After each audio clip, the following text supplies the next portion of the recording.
Riyad, Saudi-Arabien, Riyad, Arabie Saoudite, 20 mai 2017. Le président américain Donald Trump signe avec l'Arabie Saoudite un contrat de vente d'armes d'un montant de plusieurs milliards de dollars.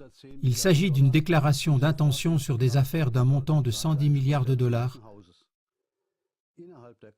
qui prend effet immédiatement, comme l'a dit une porte-parole de la Maison-Blanche.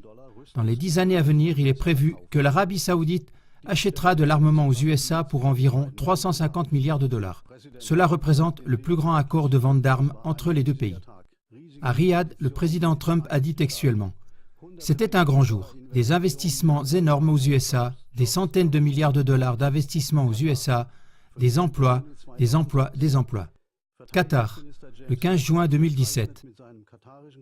Le ministre de la Défense américain James Mattis signe un accord avec son homologue du Qatar selon lequel les USA livreront 36 avions de combat du type F-15 d'une valeur de 12 milliards de dollars au Qatar, le nouvel ennemi juré de Riyad. Cet accord a justement été signé juste après que l'Arabie Saoudite et d'autres États arabes aient interrompu leurs relations diplomatiques avec le Qatar et isolé le pays.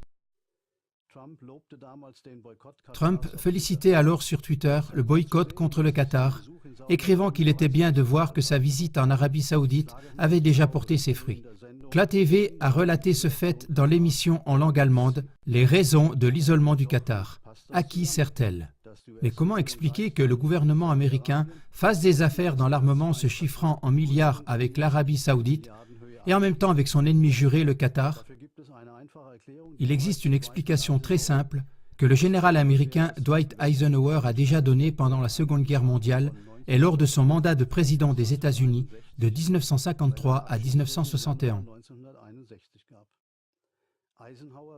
Dans son discours d'adieu en janvier 1961, Eisenhower a notamment averti qu'un immense établissement militaire et une vaste industrie de l'armement se sont formés comme une force cachée dans la politique des États-Unis d'Amérique et que les Américains ne doivent pas manquer de reconnaître les lourdes répercussions de cela. Jonathan Turley, professeur en droit public à l'université George Washington, a qualifié ce discours de « moment le plus courageux et prophétique d'Eisenhower ». 50 ans plus tard, les Américains se retrouvent dans ce qui ressemble à une guerre sans fin, comme par exemple en Irak, en Afghanistan ou en Syrie. Pendant que cette guerre sans fin provoque aussi des pertes sans fin pour les familles, elle mène pourtant aussi à des profits sans fin, c'est-à-dire à des profits pour un nouveau groupe d'intérêts provenant de la politique, de l'armée et de l'industrie, d'après le professeur Turley. Dans ce qui suit, ce groupe d'intérêts politiques, militaires et industriels va être examiné de plus près, car il se révèle comme la force motrice derrière la politique des affaires étrangères américaines et qui est comme un fil rouge ininterrompu à travers les mandats de tous les présidents américains. Selon le professeur Turley, ce groupe d'intérêts politiques, militaires et industriels est mis en marche par un ennemi flou et invisible. Le terrorisme. L'ancien président George Bush a insisté pour que les mesures prises contre le terrorisme soient qualifiées de guerre.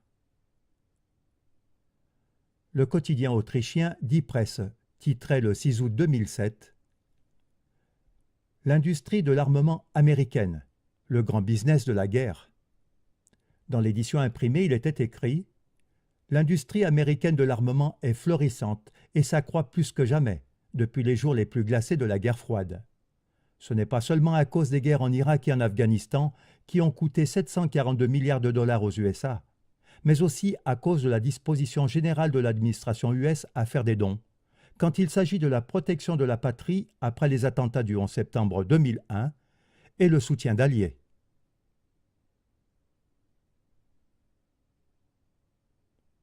Winslow Wheeler, du Centre pour les informations sur la défense à Washington, a dit en 2007 « Les guerres et la peur de nouveaux attentats sont le moteur de notre économie.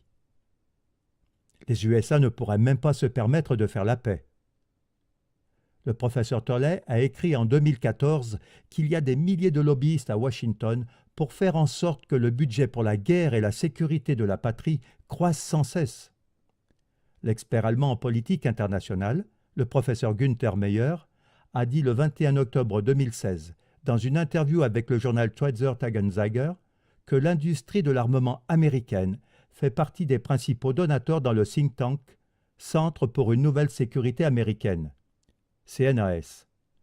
Celui-ci plaide pour une politique d'intervention militaire plus efficace et un renforcement de l'industrie de l'armement. Et il s'oppose à une réduction du budget de la défense. En 2016, les USA, premier pays pour l'armement, y investissaient déjà 611 milliards de dollars, c'est-à-dire plus que ce que les 8 pays qui le suivent sur la liste dépensent ensemble pour leur armement. Malgré cela, le président Trump veut augmenter le budget du ministère de la Défense de plus de 50 milliards de dollars. Le nouveau rapport de l'Institut de recherche sur la paix à Stockholm, CIPRI, sur le commerce d'armes mondial est très clair. Le CIPRI a été fondé comme fondation par le gouvernement suédois. Selon son rapport, les USA ont élargi leur part du marché mondial de 29 à 33% ces dernières années. Dans la liste des plus grandes entreprises d'armement du monde, 7 sont des multinationales américaines parmi les 10 premières et 40 parmi les 100 premières. Rien que les 2 premières multinationales américaines, Lockheed Martin Corporation et Boeing, ont vendu des armes pour environ 65 milliards de dollars en 2015. Environ autant que les multinationales dans l'armement de l'ensemble des 6 pays européens qui les suivent dans le classement. Tous ces faits et ces chiffres donnent une explication pour la force motrice qui se trouve derrière la politique des affaires étrangères américaines et pour tant de décisions des présidents américains. En effet, des stratèges américains issus de la politique, du monde des finances, de l'industrie de l'armement et de l'armée ne s'intéressent apparemment ni à la démocratisation, ni aux droits de l'homme, ni au rapprochement des peuples, ni à la paix mondiale, comme le proclament en permanence les médias. Mais leur seul intérêt est de monter des peuples les uns contre les autres et de faire en sorte que la guerre se poursuive. D'un côté, cela sert à la suprématie économique des USA. D'un autre côté, le gouvernement américain peut aussi à travers cela se présenter comme sauveur et mettre en pratique ses propres intérêts de pouvoir stratégique, comme cela est expliqué dans notre documentaire « Comment fonctionnent les guerres modernes ».